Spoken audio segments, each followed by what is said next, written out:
it is believed to be over 500 years old. And this village, we have three major khels. We have three khels, and each khel, they have their own respective forts, they have their own respective gates and morungs, which we will, get to see them today.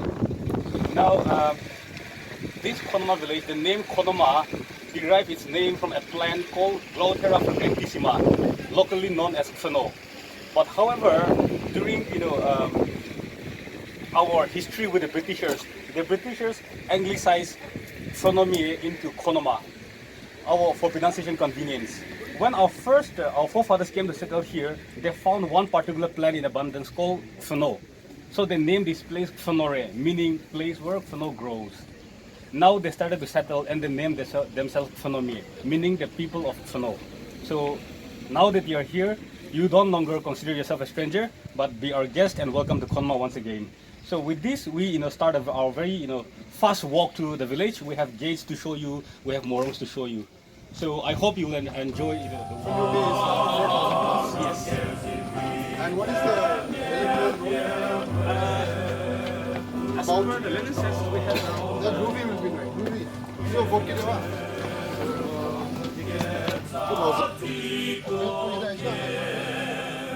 you So the ceremonial gates, they played a very important role for Nagas during the olden days. So these were the first line of frontiers for the villagers.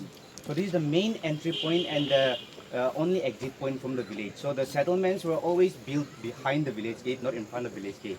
And then now we changes in times, we see that we have houses built in front of the village gate as well. But then during the olden days, all the houses, all the settlement areas were always built behind the village gate.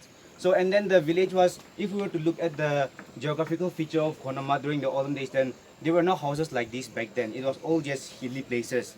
So it was impossible for intruders or anybody to penetrate the village if the village gate was closed. So these village gates, they played a very important role. And then we have 7 such village gates in the village, around the village, which are like the main entry and exit points to the village. Some of the village gates would be leading to the paddy fields, some would be leading outside the village and whatnot. And then all the different inscriptions in this village gate, they have different meanings. So the most common thing that you will find in any ceremonial gate is that the head of the mitun. The mitun, it plays a very important role in Naga society because the animal, it is a symbol of wealth. And then this is the horn of the mitun, which we Nagas, we normally use it for drinking brew. Also, we also blow the horn as a sign of alarm to alarm the villagers if there are any intruders coming in the village and whatnot. The 4 circular structures, it represents the older religion that was followed before Christianity came to us, which was animism. So our ancestors also believed that there was some supernatural being that was watching over us, which we could not see with our naked eyes. So in order to symbolize something like that, they marked it in the form of the full moon. Not just the full moon, but then in some places we see stars, the half moon and whatnot. So like the constellations around us. And then these 2 circular structures, this represents the breast of a woman, which in turn means fertility. But then the most prominent symbol amongst the ceremonial gate is this Naga warrior right here, this structure right here. This actually tells the story of the village, the bravery of Khonoma and whatnot. So this is a symbol of a Naga warrior. So during the olden days, the gate could be open and closed. But then after Christianity came to us and then after the clashing stopped, we made a permanent structure of this, and then the original structure of the village gate is still back here. It's made of wood. Yeah, you can take a look at it after we are coming through here. Good. Thank you.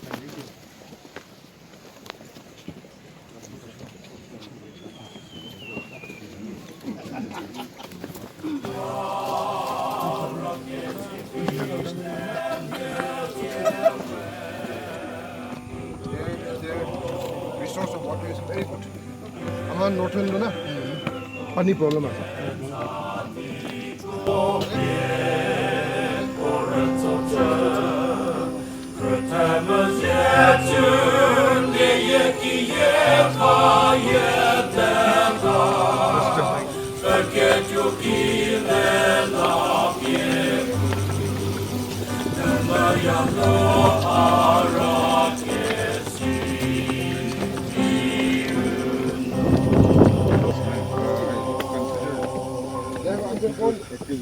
The training by contribution.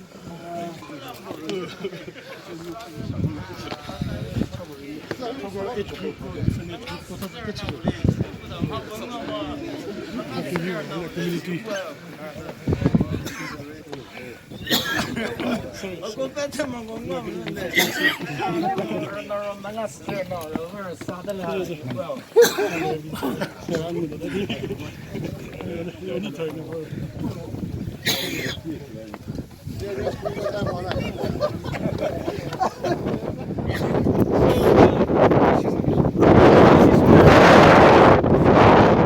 There in the middle, you see some clear portion over there. That is where we practice our June cultivation. You know, June cultivation is one of the systems that is practiced, largely by the Nagas, also the northeastern part of India. But however, the system of operation becomes a little different to different people. In Arunachal, what they do is, some part of Arunachal, they burn the entire hill and they practice only where it is accessible. They cultivate only where it is accessible. Whereas our people here, what we do is we designate a portion of land, we cultivate that portion, and after a year or two, we shift the cultivation to some other place. So when the complete circle is over and we come back to the same spot, it is already around 7 to 8 years. Then the trees also grows back and the soil also retains its fertility. So that is also one of the system of cultivation we practice. And in our shifting cultivation, we practice mixed cropping, maize, paddy, all sort of vegetables simultaneously at the same time.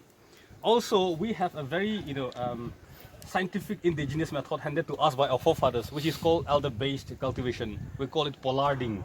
It is more or less like pruning, where we harvest a tree, an elder tree. So elder tree is a very versatile tree, and some people they call it magical tree because of its very high productivity. It has nitrogen fixation. It also is one of the fastest growing tree in Nagaland. And for construction, elder wood is also very good for the production of the furnitures, sofas. And I was also told that elder wood is used for the production of acoustic guitars. So people call it magical tree because of its very high productivity. So the presence of elder tree not only generate the fertility of the soil, but it also encourage fellow regeneration. So that is why we call it friends of the farmers. That is practiced in shifting cultivation along with our vegetation. So that is our system of cultivation here. Yeah. So up there, if you see the extreme top, that is part of our Zuku range that falls under Jaffa ecosystem. So if you go beyond this mountain, you have a sea of, a valley of flowers beyond. That is called Zuku Valley. Also, somewhere below that, you see a conical structure over here behind the tower, if you can see. So that is also the memorial put up to actually commemorate the settlement of our forefathers once upon a time during our, battle with the Britishers.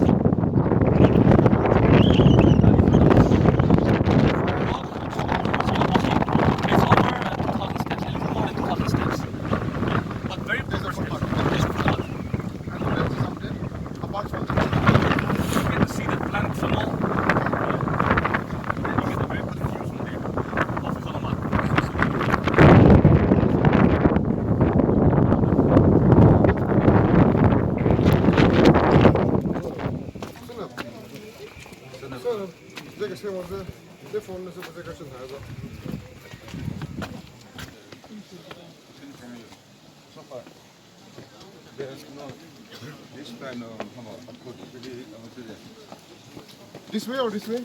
Yeah.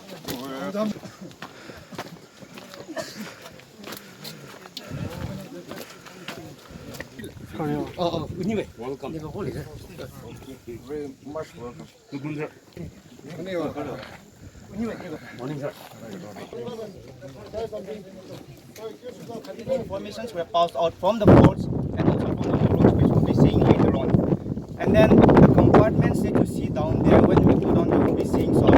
These compartments were used for keeping the women and children safe during clashes. So that was the main purpose of these forts. And then it is said that there are always 3 levels to a fort. So the first level is down there, and then the second level is up here, and then the third level is up here. So whenever there's a clash going on, there are always 3 battles that are fought. Starting from the bottom, if they have conquered the villages from down there, they will move up to the next level. From the next level, if they go up here, and then if they have kept, they were able to defeat the villages from this fort, and they can say that they have captured the Mahama fort. So likewise, this fort, they played a very important role during the olden days, and then now we use it these days. We just use it for community purposes, but then we preserve it to for younger people like us to know our culture and tradition and its uses. But this is a very old one. Very old. Old is gold.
William, thanks so much.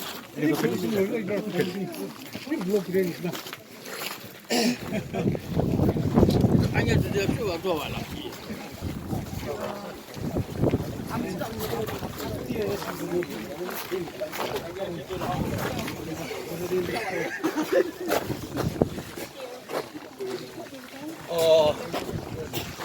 anybody wants to learn about this fort, he's going to explain now. This is also one of the forts.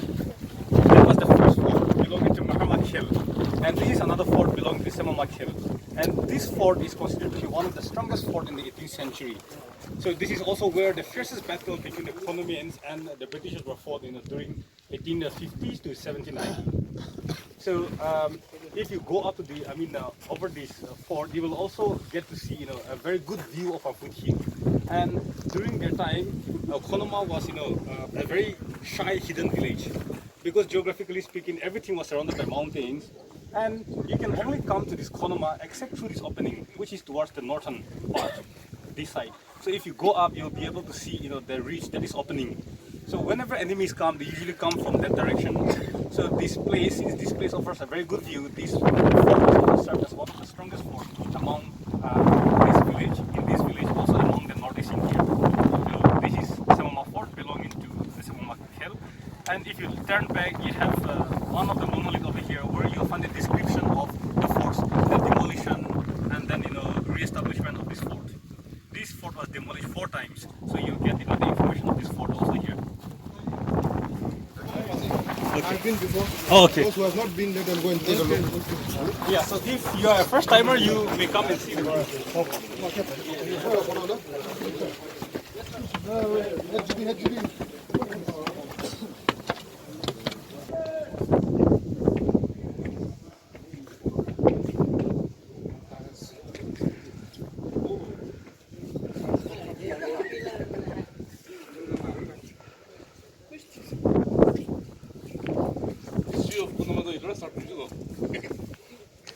Yeah, the beauty of the fort is also like this.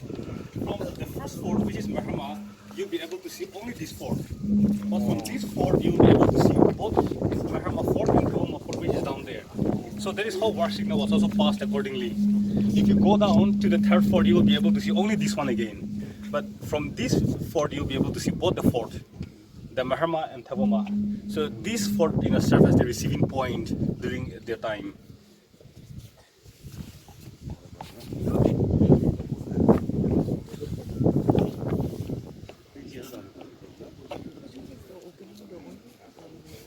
this ridge. Yeah. So during our forefathers' time, we were only visited by our best years. So this place, Khonoma was.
And today, the festival, being the festival of the youth, we call it Teprani.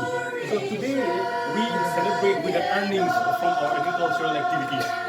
So when these young boys and girls, they attain the age of puberty, we form a group, which is called age group, Tessa, we call it. And once this age group is formed, everything becomes a competition, starting from walking, to hunting, to singing, to dance, to almost everything becomes a competition. So if you are not a part of this morung at any point of your life, you will not find yourself, competent in the society. So you are in the long run, you are cornered. So if you are a part of this morung during your childhood, you learn, your lessons from your elders. And this is also where we learn our virtues from our elders. Our elders say, always be the first person to greet your elders. So everywhere I go, even if I know them or I don't know them, I keep greeting them, I keep wishing them. So that keeps us together. That creates a sense of belongingness in the village. Also, my elders say, never show wrong direction to strangers. That is also one of the virtues I learned from this morung. So even till date, even though this is not always in full operation, we still have great respect for this place because this is where we learn our first lesson. Yes. So this is a short information about our morung. It's like a gurukul where you learn your lessons. Yeah. So this particular morung, is it still being occupied by some people? Yes. Even now? Yes. So this morung belongs to one particular family. what happens is, in a way, they were also very generous because they give the best part of the house to the public where they can come use it as a sitting place. Also in the next room, we have, the male dormitory where the youth, the boys come and sleep together. So we have over 20 morungs like these, where some of the morungs are still in active operation. We still have the boys coming to sleep in the evening. So one way they were very generous because they give the best part of the house to the people. Also at the same time they were also best protected in a way because they have the most number of youths there. So it's win-win situation during the time.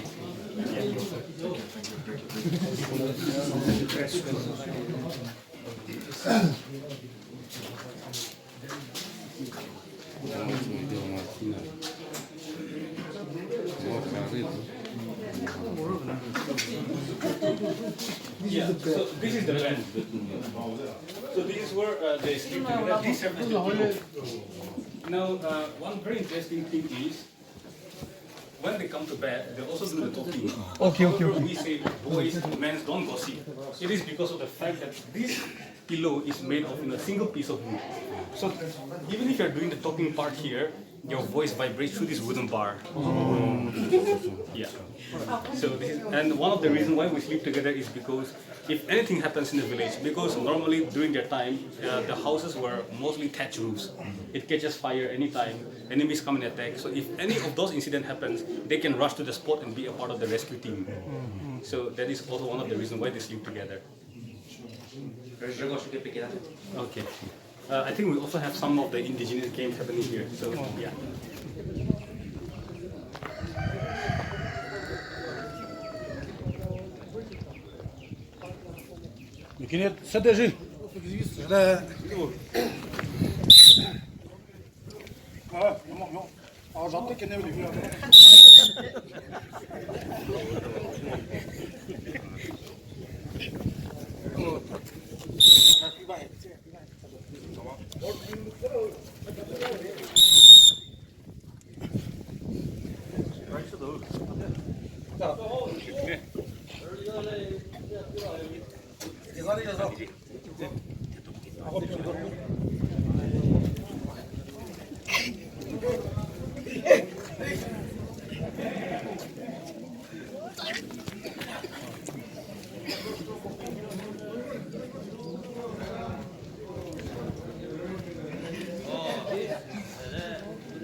Anyone wants to have a taste?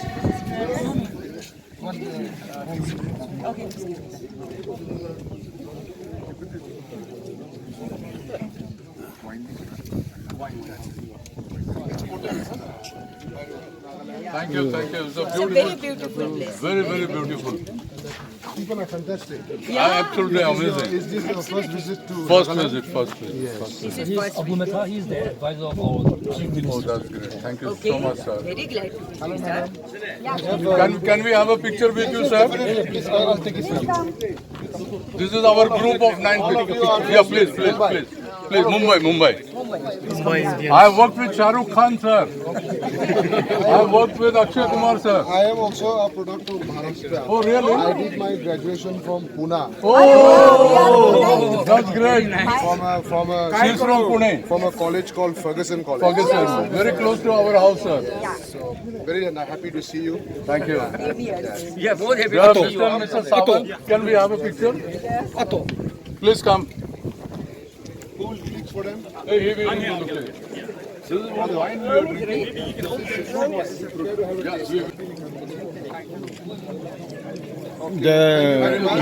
look like a Narendra Modi. And you must come back again. You look like somehow you look like a Narendra Modi. Narendra Modi, Prime Minister. Good. I am Narendra Modi only. I am fan of Narendra Modi. I am fan of Narendra Modi. Where are you staying? Really, I am. Sir, I'll tell you. Narendra Modi looks like you. Yes. He doesn't look like him. He looks like you. Yes. This gun was brought to this village, during the times of war with the Britishers. Yeah, ever since we started preserving, and this is still Where in it was operation. brought from? It was brought from, I don't know, maybe somewhere around Assam. Okay. Yeah. So it is not manufactured here, no? Again, to the man. but we got an idea from the Britishers. Okay. And it is still used. That is still used. Yes. How many? This is the only one, the big one. How's the there?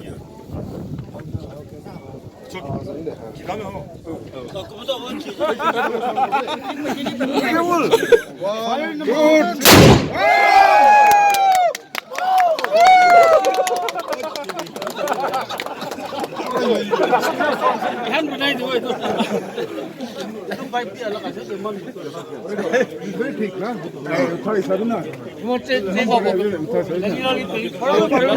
Mama,